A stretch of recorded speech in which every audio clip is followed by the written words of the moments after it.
It's my pleasure to welcome you here tonight to the public session of our conference entitled Beyond Geopolitics, Building a New Framework for Sino-American Relations that we've been holding at Tsinghua all day.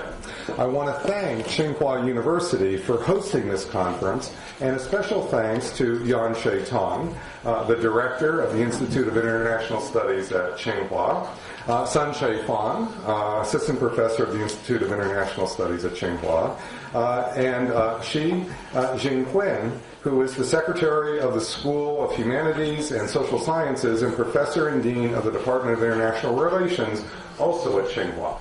I would also like to say a special thanks to the University of Chicago Beijing Center, especially to the director, Dao Yang, especially to the deputy director, Ji Yuan, and to the associate director, Shumeng Liang, who played a tremendous role in also making it possible to have our conference. Tonight, I think you're in for a very special treat.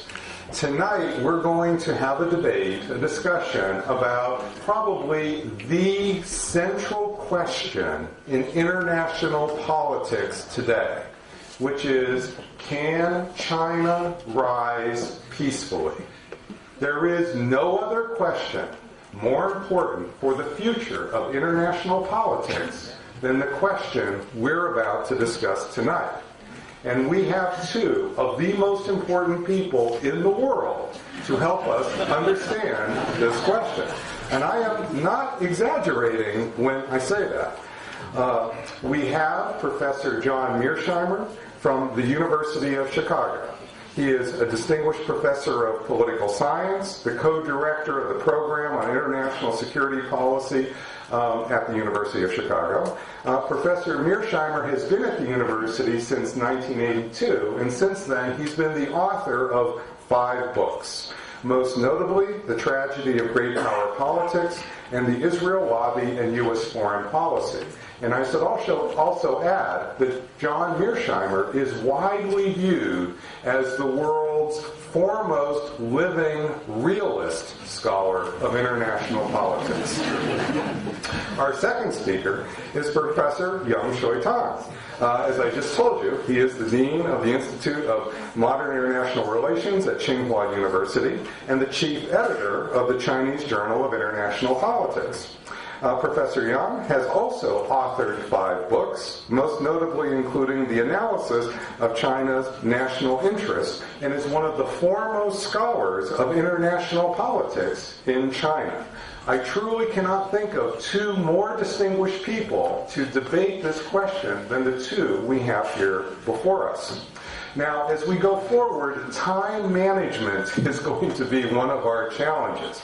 I'm going to ask Professor Mearsheimer to speak first, and I'm going to ask Professor Mearsheimer to speak for about 20 minutes. Then I would like Professor Yang to speak also for approximately 20 minutes. Then I would like to also invite each of them to respond to the other for about 5 minutes each, which will then give us plenty of time to have questions from the audience. When we get to the time when questions from the audience are to come, I'm going to ask you to make a question or a comment, but no longer than 1 minute. And I mean 1 minute. Because we want to have as many comments as possible from this audience. You all fought so hard to get in here. We want to give you your chance to ask your questions. So without any further ado, Professor Mearsheimer.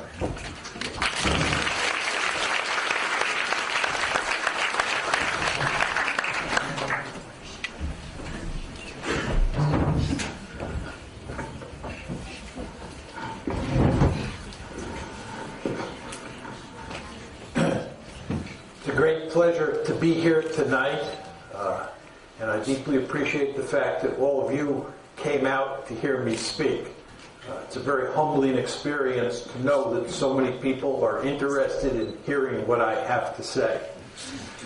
The question on the table, of course, is whether or not China can rise peacefully.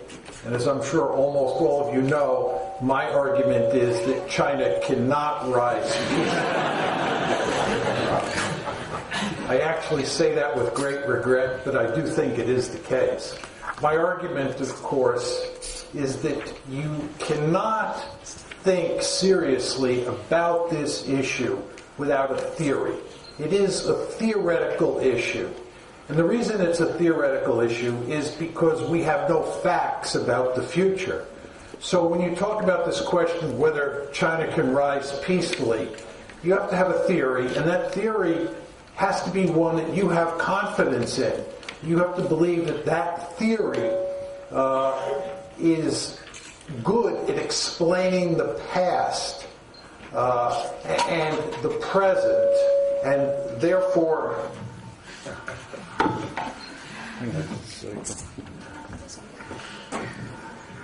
Is that better like that? Yeah. You don't get the feedback. So my point is, to understand or to think about the question of whether China can rise peacefully, you need a theory, and you have to have confidence in that theory. And you have to believe that that theory can explain the past and the present, and therefore will do a good job of explaining the future. Now, my theory, as most of you know, is a structural theory. So my argument is not that China can't rise peacefully because of its culture or because of its domestic politics. It's the structure of the international system that forces China to behave in a particular way. And that system forces the United States to behave in the same way as well. Now, what exactly is the theory? I basically believe that because states operate in an anarchic system, a system where there is no higher authority, where there's no night watchman, and where states cannot be certain about the intentions of other states, they have no choice but to maximize their relative power. The best way to survive in a system where there's no night watchman, and where you can't be certain that another state at some point in time won't attack you, is to be really powerful. Because really powerful states have a very good chance of surviving. Just think of the United States. How many Americans go to bed at night worrying about Canada or Mexico or Guatemala attacking us? The answer is hardly anybody thinks that. Why? Because we're so powerful. So what you want to do in international politics is you want to maximize your power. And what that means in practical terms, in my opinion, is you want to be, number one, a regional hegemon, and number two, you want to make sure that no other state in the system is a regional hegemon. In other words, that you have no peer competitor. If you are a regional hegemon, and of course the United States is a regional hegemon in the Western Hemisphere, if you're a regional hegemon, no other state in your region is capable of attacking you and threatening your survival. Now you're probably asking yourself, why is it that I argue that it is very important that you not have a peer competitor? Why is it important, for example, for the United States to make sure that Imperial Germany does not dominate Europe, or that the Soviet Union does not dominate Europe, or that China does not dominate Asia? The answer is that if China were to dominate Asia, or Imperial Germany were to dominate Europe, it would be free to roam. Now you're saying to yourself, what exactly does it mean to be free to roam? The United States, because it dominates the Western Hemisphere, and therefore faces no security threats in the Western Hemisphere, is free to roam into every nook and cranny of the world. You've noticed that the United States is omnipresent on the globe. We are everywhere. And the reason we are everywhere is because we are free to roam. From China's point of view, this is not a good situation. Because the Chinese are not happy with the fact that the United States has military forces stationed on its doorsteps. You don't like the fact that we run aircraft carriers into the Yellow Sea, into the Taiwan Straits, that we have airplanes right off your coast, that we have ground forces right off your coast. You would prefer for us to have to worry more about what's going on in the Western Hemisphere, so we would have less time to pay attention to what's going on in Asia. Well, from an American point of view, we think the same way. From an American point of view, we do not want China to be free to roam. We do not want China to be free to roam into the Western Hemisphere. We don't want China to be free to roam into the Persian Gulf. We want China to focus on its own region. That means we want other great powers, other powerful states to be present in Asia so that China has to concentrate on them and is not free to wander into our backyard.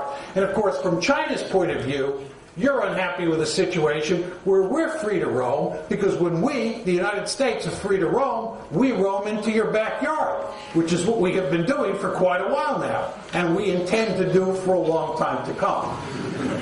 So to go back to square one, my argument is that in a world where there's no higher authority that you can turn to if you get into trouble, and where you can never be certain that another state won't come after you at some point, the best way to ensure your survival is to maximize your relative power.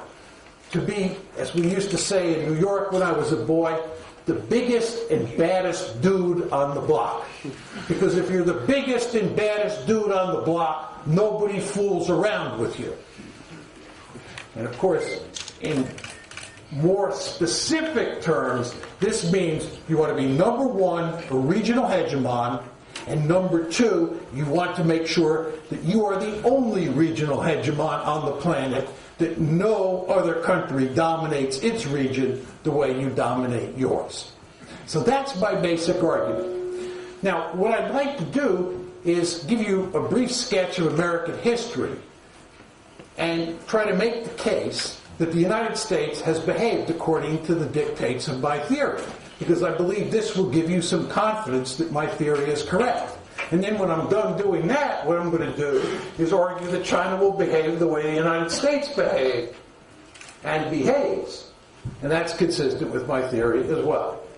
If you look at American history over time, the history of American foreign policy over time, going back to 1783 when we got our independence from Britain, what you see is that the United States started out as 13 small colonies that ran up and down the Atlantic seaboard. Over the course of roughly the next 70 years, the United States marched across the continent from the Atlantic Ocean to the Pacific Ocean. We murdered huge numbers of Native Americans. We stole their land. We went to war against Mexico, and we stole what is today the southwest of the United States from Mexico. We invaded Canada in 1812 for the purposes of incorporating it into the United States. We had our gun sights on Canada for much of the 19th century. We would have expanded into the Caribbean had it not been for the slavery issue.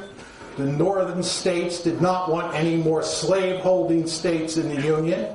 And if we had incorporated areas in the Caribbean into the United States, they would have been slave-holding states. The United States had a voracious appetite for conquest.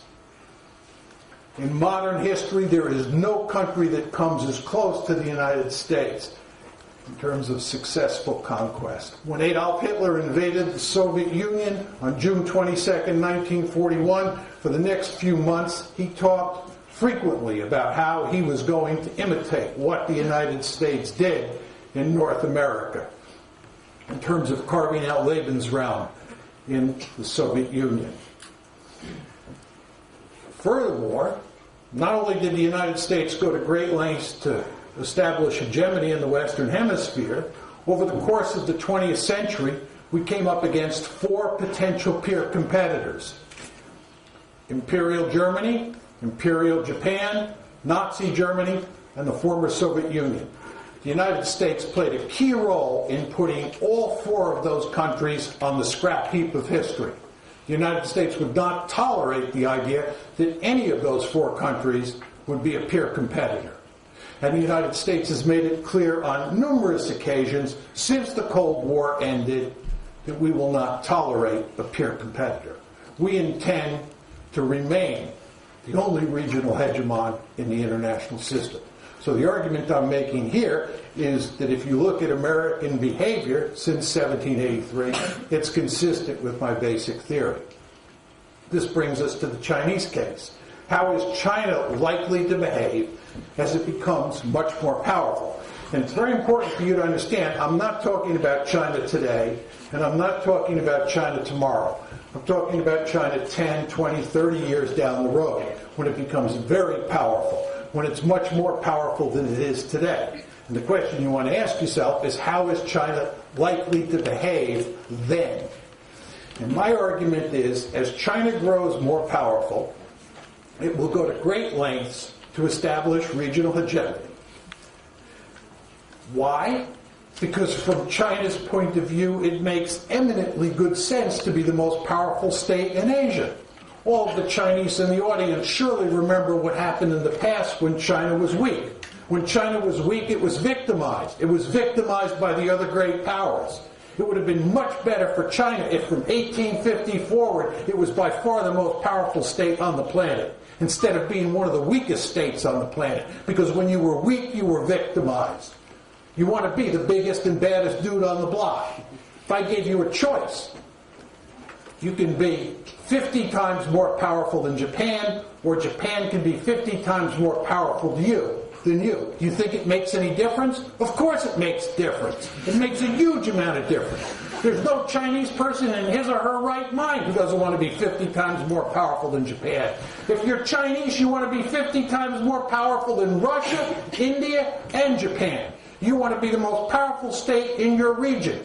Is that because you're evil? Is that because you're obsessed with conquest? No. It's because the best way to survive in an anarchic system where you cannot know the intentions of other states, and some of those states may come at you at some point, is to be very, very powerful. Again, to go back to the United States of America, we are not so powerful on accident. The Founding Fathers and their successors went to great lengths to build a remarkably powerful state, because that's the best way to maximize your security. And the Chinese will surely figure this out if they haven't already figured it out. You want to be really powerful. You want to be a regional hegemon. Now, the second thing that the Chinese are going to do is they're going to try and push the Americans out of Asia. They'd be fools not to. If I was a national security advisor in Beijing and the president asked me how we should think about the Americans, I'd say the farther we can get the Americans away from Asia, the better. I don't want them on our doorstep.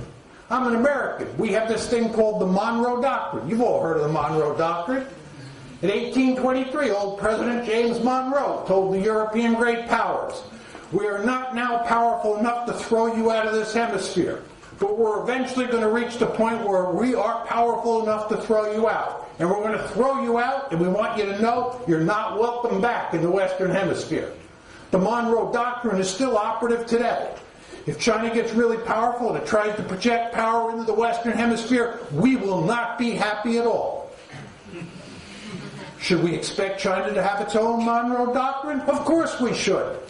My mother taught me when I was a little boy, what's good for the goose is good for the gander. If it's good for us, why isn't it good for China? We don't like it when the Soviets come into the Western Hemisphere and try to put nuclear weapons and naval forces and ground forces in Cuba during the Cold War. We didn't like that at all. Why should you like it when the Americans are sitting on your doorstep and projecting power into your backyard? My point is, if you have a choice, and you think you can push us beyond the first island chain, you think you can push us beyond the second island chain, you will do it. And will do it because you're good strategists. You understand. The goal here is to establish regional hegemony. And that means, number one, being the most powerful state in your region. And number two, it means that you don't want the United States or any other distant great power in your backyard. So this is what I think is going to happen. And this brings us to the question, what is the United States going to do as China tries to establish regional hegemony? The theory is quite clear, and the empirical record is quite clear. The United States of America does not tolerate peer competitors. We will go to enormous lengths to contain Chinese power. We will go to enormous lengths to make sure that China does not dominate Asia. The same way we went to great lengths to make sure Imperial Germany, Imperial Japan, Nazi Germany, and the former Soviet Union didn't dominate either Europe or Asia. You can already see evidence of it. What do you think the pivot to Asia is all about? You don't believe the Americans when they say it has nothing to do with containing China? This is typical American hypocrisy. Nobody in their right mind believes that. The pivot to Asia is all about containing China. And the more power China accrues, the more the United States will pivot to Asia, because we intend to contain you. The theory is clear and the history is clear. And you, of course, will not be happy about that, because you'll be interested in getting us out of Asia for good strategic reasons. The end result of all this is we're going to have, if China continues to rise, an intense security competition. Is war inevitable? No. Is war possible? Yes. We could posit all sorts of scenarios where the Americans and the Chinese end up shooting at each other. Could be over Taiwan, could be over Korea, could be over the South China Sea, could be over the Diao Islands. Who knows? But there are potential flashpoints there, and when you marry those potential flashpoints with the fact that you're going to have an intense security competition, the potential for trouble is very great. Let me end by making one quasi-optimistic argument. My case is based on a theory, as I said early on. And as almost all of you know, there's no social science theory that gets it right all the time. Social science theories are actually crude instruments. We have no choice but to employ theories to make sense of the world. The world is enormously complicated. We need theories to make sense of it. And as I said early on, if you're going to try and predict what happens as China rises, there's no way you could do that without a theory. But theories, because they're simplifications of reality, leave out all sorts of factors that sometimes matter greatly. For a realist like me who focuses on power and structure, domestic politics doesn't matter in my story. But in reality, domestic politics occasionally matters. And that's one of the reasons that my theory is sometimes proved wrong. No theory, again, is perfect. My best guess, and this is purely intuitive, is that the best theories get it right 75% of the time. That means they're wrong 25% of the time. Let's assume, just for argument's sake, that my theory is one of the best theories out there. It gets me a slot in the Hall of Fame. Just assume that. Even if that's true, I'm still wrong 25% of the time. Given the bleak picture that I've just described, let's hope that with regard to the rise of China, that will turn out to be one of the instances in which my theory is proved wrong. Thank you.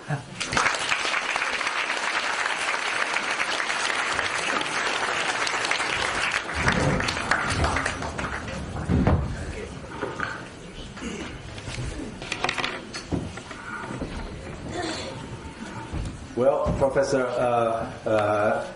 Mearsheimer gave a very eloquent presentation. And before I came, and some people questioned me, and what you can debate between two realists. You are almost same. You don't have difference. How can you debate against each other? Well, I have to admit it that for realists, and we do share a lot of things, and especially we share the assumptions. Like the 5 assumptions suggested that by Professor Hammer, every state have to protect himself in an anarchical system. All states and only the military capability is memorable, and you can never trust others' motivation. And all states rank the survival as the most important goal. All states want to maximize their security. That's why the security dilemma and cannot be avoided between the competition between China and the U.S. And all theories have to base their facts in the history rather than based on the facts of the future, because we don't know, right? So I think we have no difference on these assumptions. That's why we can we can have a really serious and meaningful discussion, because we never debate about assumptions. We just debate about the logic and the result or the conclusion, right? Okay, I also agree with the some arguments made by Professor Mearsheimer. And I think both China and the U.S. want to be the leading power in the world. And China wants to resume its national rejuvenation. And that means China wants to be the number one in the world. And Obama has to say, already tell the Congress, and the U.S. never accept being the second in the world. And from my understanding, it means they never accept any guy equal with the U.S. Not only being the second, even they don't want to have the two number ones. And also the sequence. Certainly all the great powers have to be the regional leading power before they become the leading power of the world. So that's inevitable. This is a sequence, is not a theory. That's a law of the nature. And then the last appointment is that there's a several strategy for both China and the U.S. to maintain, to increase or maintain their positions. And the U.S. have the strategy containment and containment engagement and containment engagement rollback and the offshore balance. So certainly there's several strategies. So the same for China. And we can keep in low profile, and we become more responsible for the world, and we can go to war. And so there are also several strategies for China to establish its leading position. Well, except these common things we share with each other, and we certainly have some differences. So we'll emphasize the differences between us. And first, we have a different view about the strategy selections for being a great power. And just now, Mr. Hammer has to tell you that how the U.S. become a superpower and the only superpower, and through all this major violent operation. Well, so that implies that it's inevitable. China, you have no other choice. You have to follow American suit. I don't think you can find something different from this. Actually, I have a different view from this. And since Americans have more alternative strategies to contain China and prevent China from being the number one, and then certainly we have a different.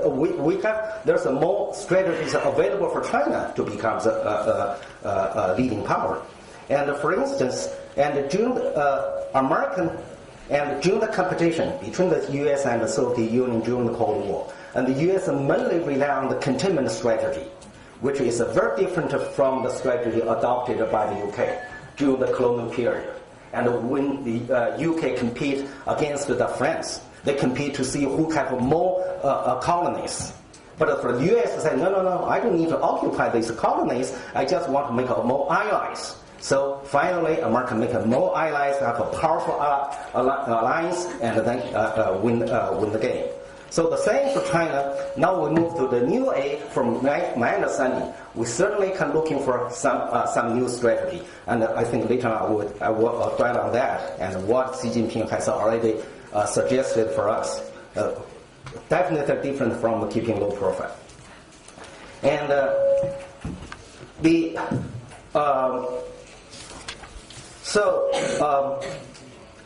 I would suggest that the strategy and the strategies illustrated by Xi Jinping on the 24th, reported on the 26th of the People's Daily. I just suggested to Professor Mearsheimer to get the English version. And he's talking about what we should do. Actually, the new strategy have the goal of, is to create a favorable environment for national rejuvenation. It's very different from the early goal to create a peaceful environment for economic construction. And the tenet of the strategy is to make the neighbors more friendly to China, more friendly to China's the goal of efforts to rejuvenate the nation. And rather than, this is also different from the previous strategy to give the first priority to the United States. The giving the first priority to the better relationship with the United States means, and if U.S. have a conflict with our neighbors, we definitely take an abstain nature. We won't stand at the side against U.S., and if possible, we will stand at the American side. That means that you can never have a good neighborhood, because Americans do not have a good friendship with all of our neighbors, right?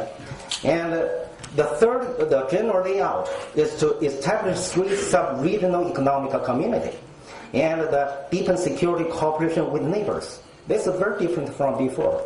And now we try to establish the Silk Road in the Middle East and over the Silk Route on the southeast China, and also built this economic corridor with the India, Myanmar, and Bangladesh. And besides that, Xi Jinping suggests that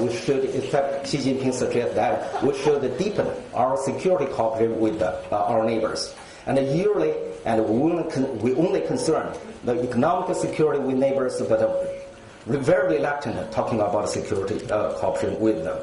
And the working approach is so many. And the working approach, first, to searching for shared interests rather than looking for the mutual trust. Well, I think you know that there's a debate between me and some others advocating for the mutual trust between China and the U.S. And for me, I think that we do not need mutual trust between China and the U.S. because we never trust each other. Like the Mearsheimer said, I fully agree with that. I don't think we can trust each other, but we have a shared interest. And we have a complementary interests, and we even have a conflicting interests. All these interests are based for the cooperation.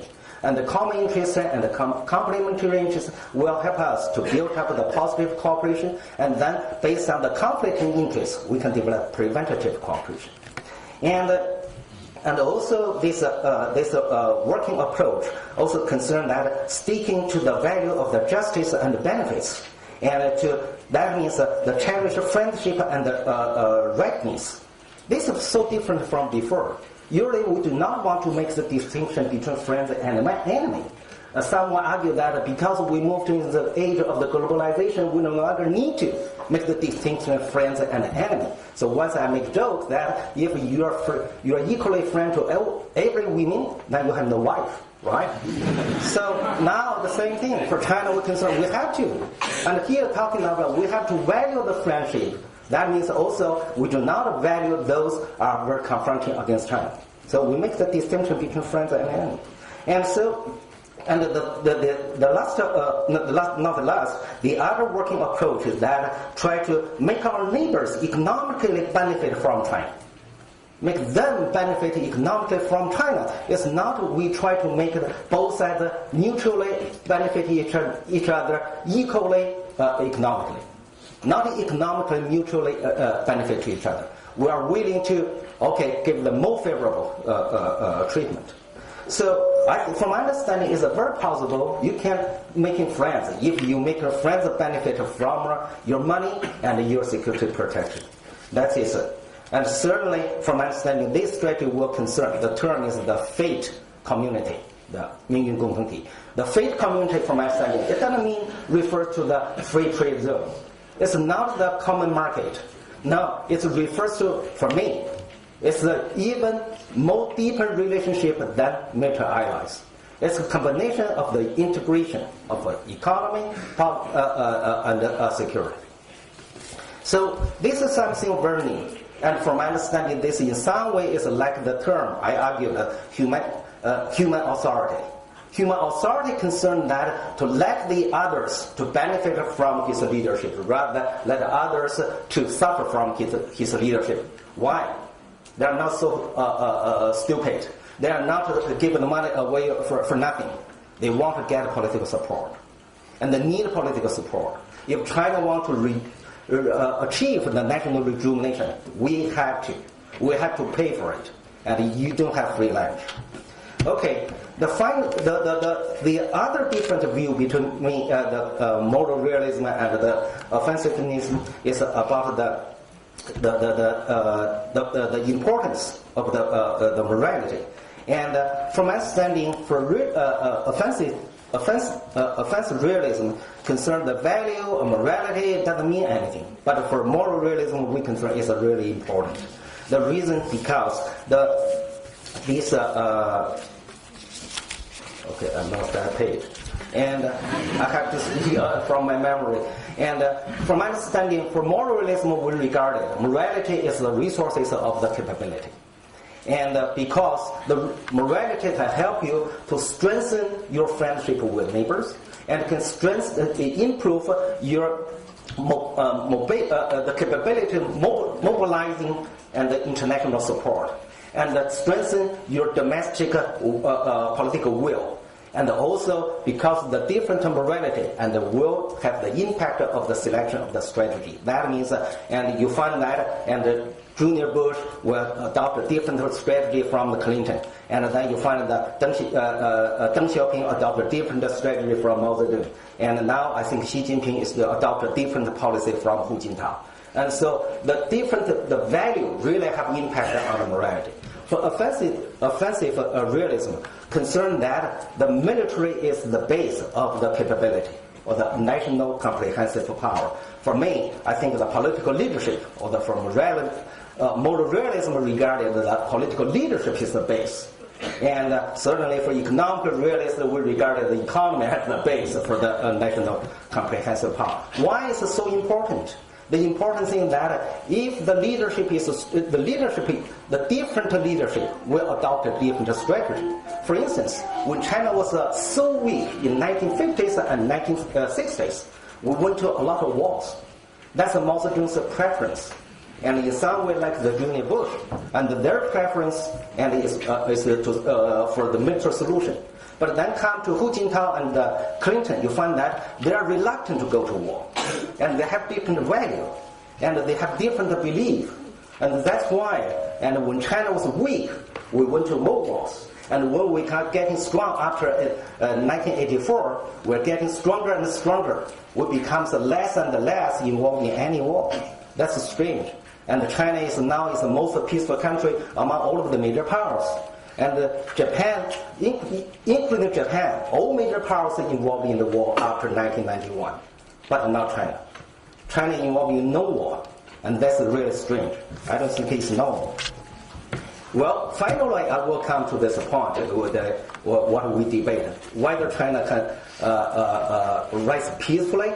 Well, as a realist, I will argue that I do not rule out the possibility for China being dragged into war, and no one can guarantee that. And so that's why Xi Jinping said that we need to have the bottom line preparation. And so here is that, but I do not pessimistic like Professor Mearsheimer and concerning the danger of the war between China and the U.S. I think it's very unlikely. There's two reasons. First is nuclear weapons. Nuclear weapons can prevent the U.S. and the Soviet Union to fight against each other directly. They only carried out the proxy war, and so that means it's very possible for China and the U.S. to not fight against each other, because the escalation of war to nuclear weapons means to destroy the human being. It meaningless to go to the war.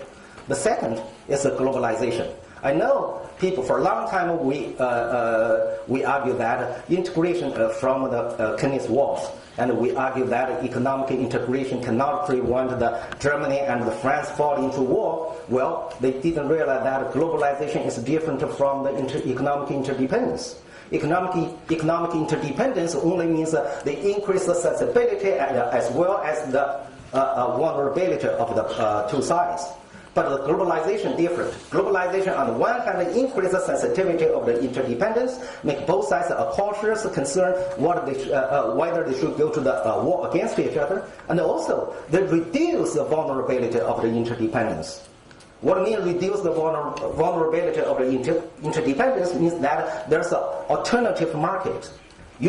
For instance, when we have a problem with Japan, someone said, hey, we should have a sanction on Japan and make Japan lose their economic benefits. Then what? Japan said, okay, fine.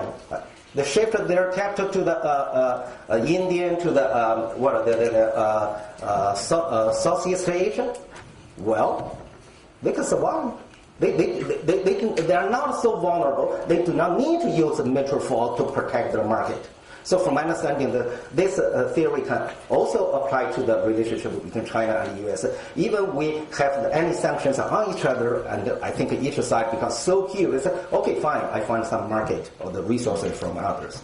So from my understanding, it's very hard to believe China and the U.S. will fight against each other directly.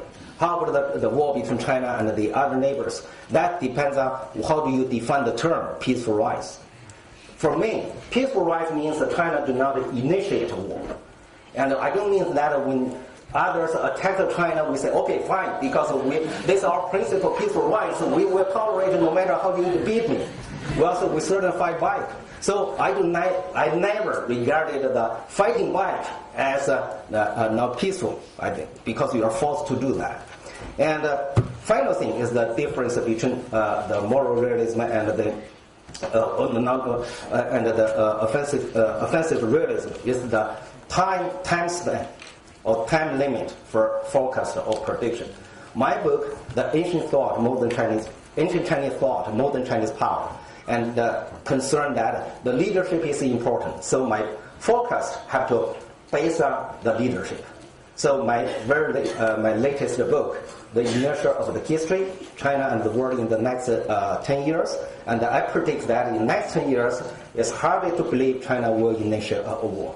I think China do not have that, especially after reading the Xi Jinping's speech on the 24th, and it strengthened my confidence in my forecast about the next 10 years.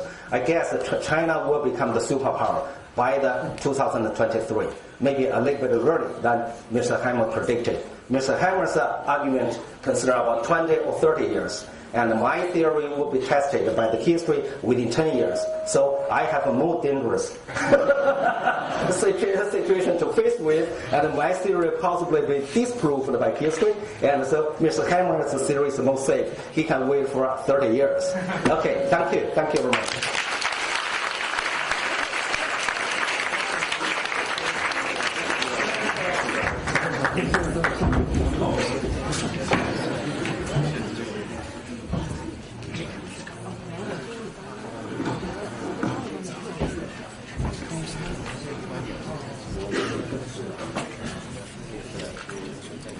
I just wanted to make, can people hang up?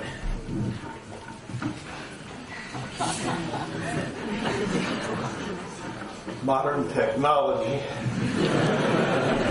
I wanted to make 3 quick points in response to Professor Yan's excellent presentation.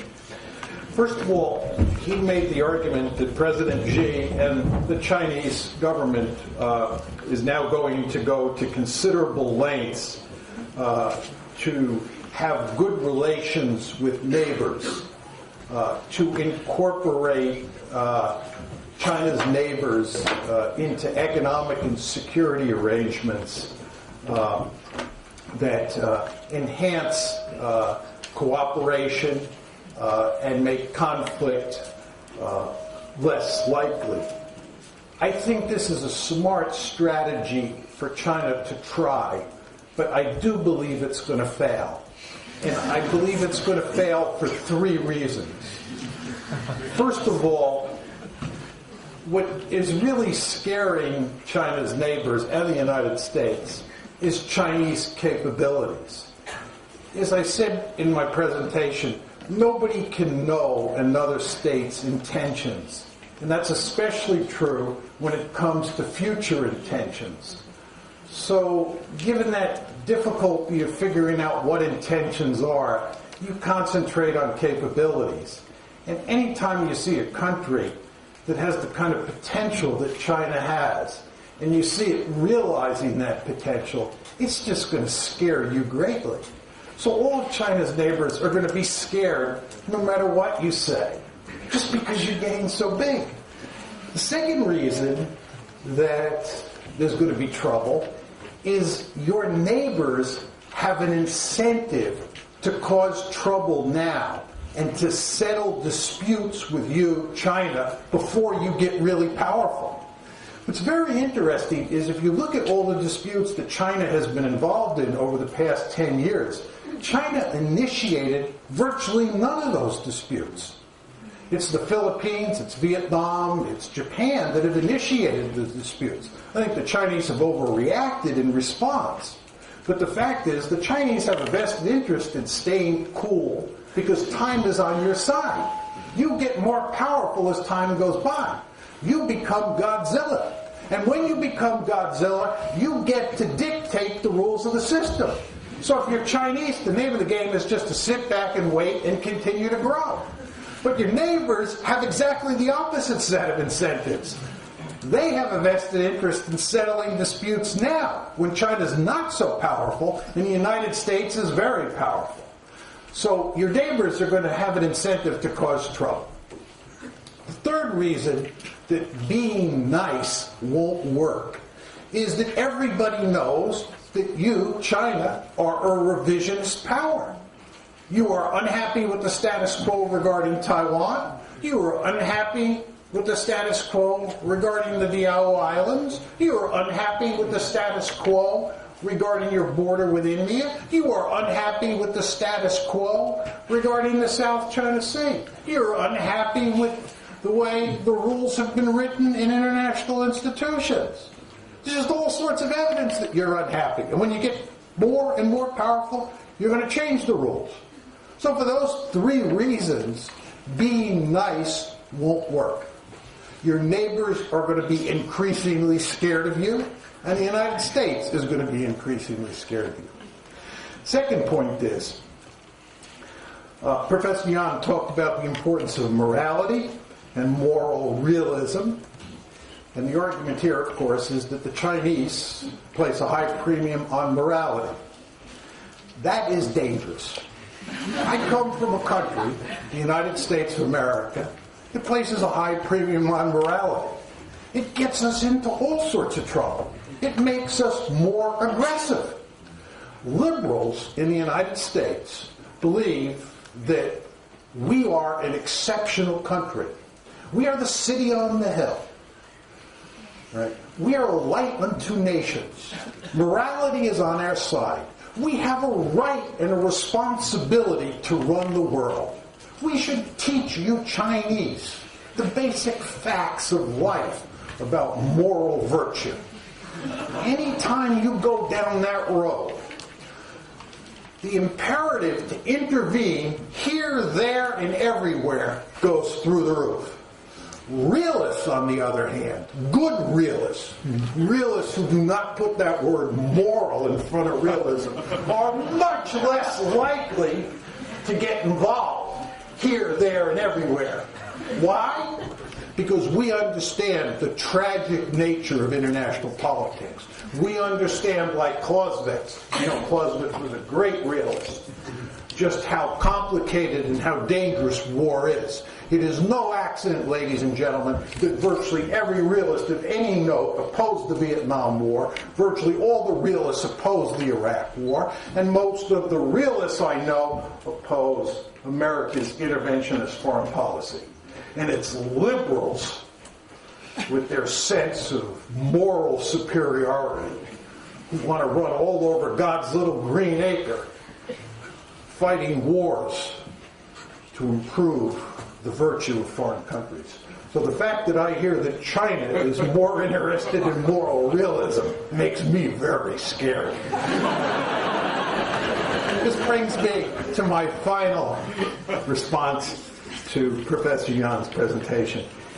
He said that he was not as pessimistic as me for mainly two reasons. One are nuclear weapons, and two is globalization, which is the standard economic interdependence argument, as he made clear. I think that those are the two most powerful arguments against me. And I think to the extent that I may be proved wrong, he's correct. But I want to say a few words about each of those arguments. First of all, with regard to nuclear weapons, you want to remember that the United States and the Soviet Union both had nuclear weapons, and we had an intense security competition. We did not have a war, thank God, but we had an intense security competition. India and Pakistan both have nuclear weapons, and they have had a very intense security competition, despite the fact that they have nuclear weapons. And if you believe that a war involves 1,000 battle deaths, what happened in Kargil would be an example of a war between two nuclear-armed states. Now, I'm not saying that a war is likely. I'm very clear. I'm arguing an intense security competition is likely, but I'm not saying a war is. And I think that he's correct when he points out that nuclear weapons cut against my argument. I'm conceding that point. But I'm just saying you'll still get an intense security competition. My second point here is that if you look at the geography of Asia in a future U.S.-China competition, and you compare it to the geography of the Cold War, there is good reason to think that the prospects for war in the decades ahead are not small. They're not large, but they're not small. And the reason is you can imagine plausible scenarios where the United States and China get dragged into a war over Taiwan, over the Diao Islands, over Korea, over the South China Sea. Because those areas, those flashpoints, are not like the Central Front in the Cold War. If we had had a war between the United States and the Soviet Union during the Cold War, it would have been World War III with nuclear weapons over Germany. That was such a horrible possibility that there was no way you could get a war going between the superpowers in the Cold War. The geography in Asia, where limited wars are possible, really cuts against the nuclear argument. That's not to say there's not a lot of power in Professor Yan's point about nuclear weapons. There is a lot of power in his argument.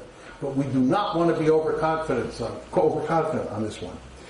With regard to economic interdependence, and this is my final point,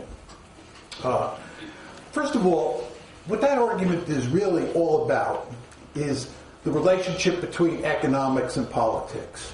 And if you believe that globalization or economics or internet or economic interdependence causes peace, you're basically saying that in the pull and tug between economic considerations and political considerations, economic considerations dominate. And I don't believe that. And just take Taiwan. The Chinese government has made it clear that if Taiwan were to declare its independence, China would go to war against Taiwan. Despite the fact that China would pay significant, if not huge, economic costs, China would still go to war over Taiwan. Why is that? Because the Chinese government is saying politics is more important than economics. Is it impossible that China and Japan will end up fighting over the Diao Islands at some point in the next 10 years? It is not impossible. Why? Because politics is oftentimes much more important than economic considerations. This is not to say that economic considerations won't sometimes serve as a damper on conflict. And in that sense, again, Professor Yan has a powerful argument. I'm not saying economic interdependence doesn't matter at all, but you never want to underestimate the importance of politics, the importance of geopolitics, and how geopolitics sometimes trumps economics. Just to give you one good example, World War I. Everybody agrees that there was substantial economic interdependence in Europe before World War I. But we had World War I anyway.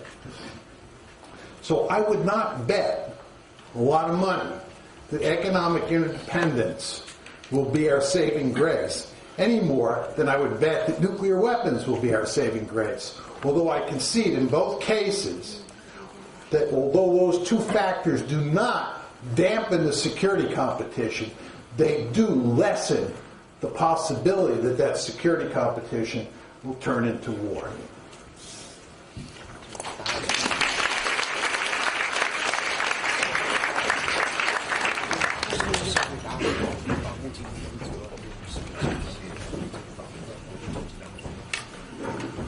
Professor Mearsheimer gave a very clear, logical illustration about his argument and response to my ideas. Okay, I think there's 5 points. I try to use 1 minute for each point. And recently I read some book of the ecology, and I realized why the Huntington is wrong. And for the human nature, and the competition within the space is more severe than the competition between different species. So you see, the debate between the realists are more severe than the debate between realists with the liberalism or the constructivism, because we think we are so dominating, we are so powerful, we can ignore them. We know they can never win a debate with a realist. But then within the realist, we fight for what? We fight for our influence. Well, the Huntington is wrong because he believes the competition between the different civilizations is what dominated the world after the Cold War. Actually, the case in Syria illustrates that is totally wrong. And you find that the war between the different schools of the Muslims is more deadly than the war between Israel and the Arab states. Okay, come to the debate between me and Professor Mearsheimer. Let's see how severe this interest within the species competition. And first, the neighbors definitely fear about China's growing. There's no doubt. That's our assumption. And the question is that why the younger brother do not have fear about his elder brother, no matter how his elder brother armed, because of the relationship.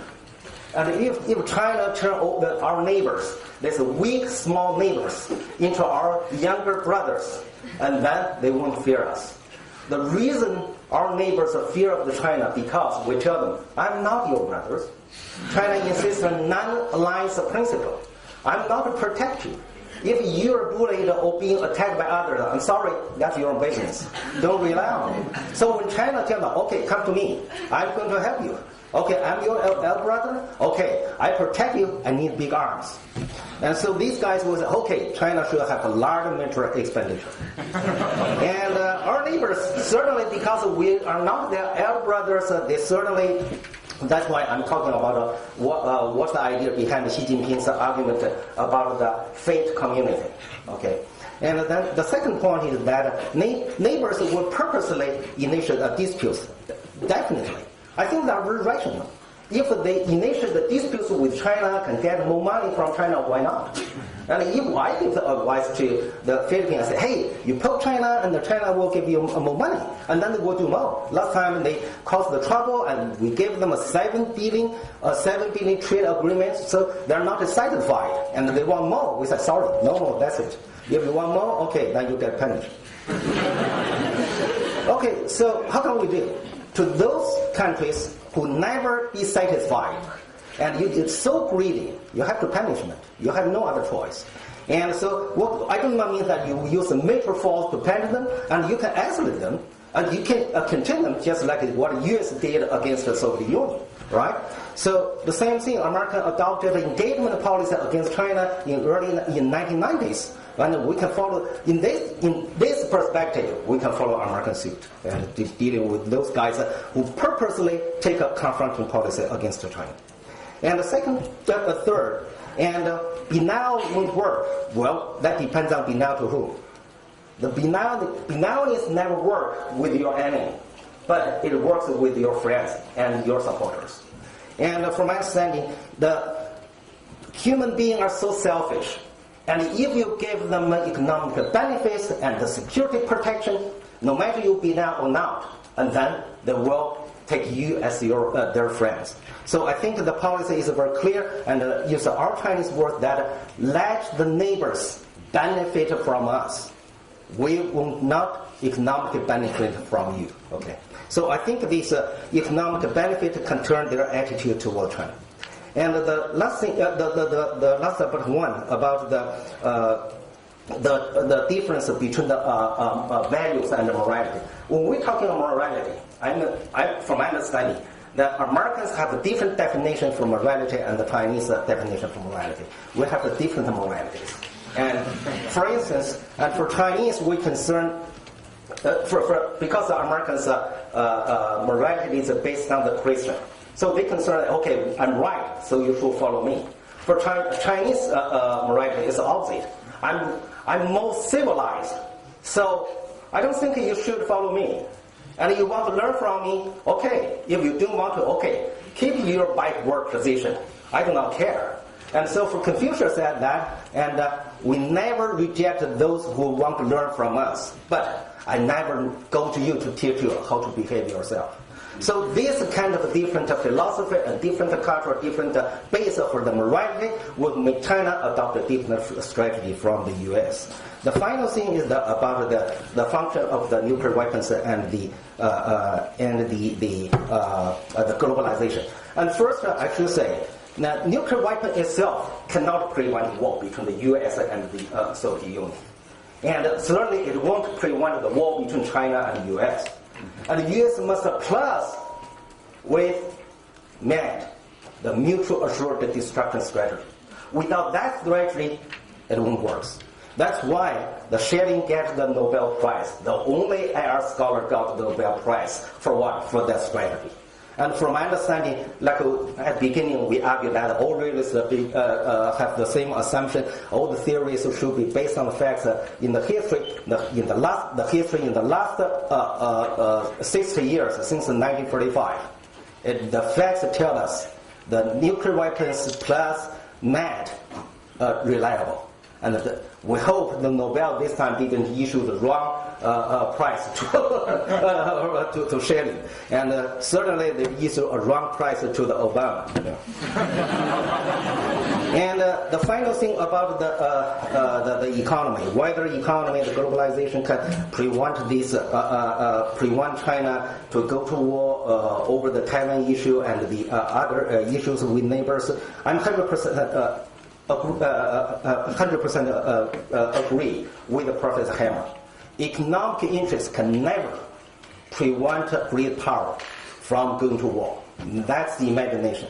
People believe that great power was so selfish, so they like money so much, then they won't go to war. No, never.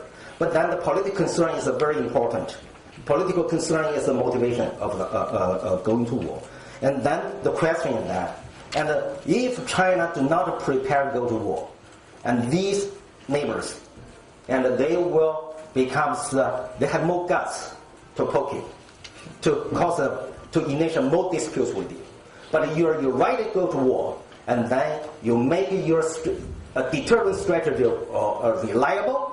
I think there will less such a kind of disputes will occur. So that's why I issued, I published a paper on the New York Times arguing that China should be as assertive as possible. And if the world expects China, if our neighbor expect China to undertake more international responsibility, especially in terms of security, China should be very, very assertive. And if a power not assertive, how can you trust that guy? That guy is not reliable. Okay, thank you.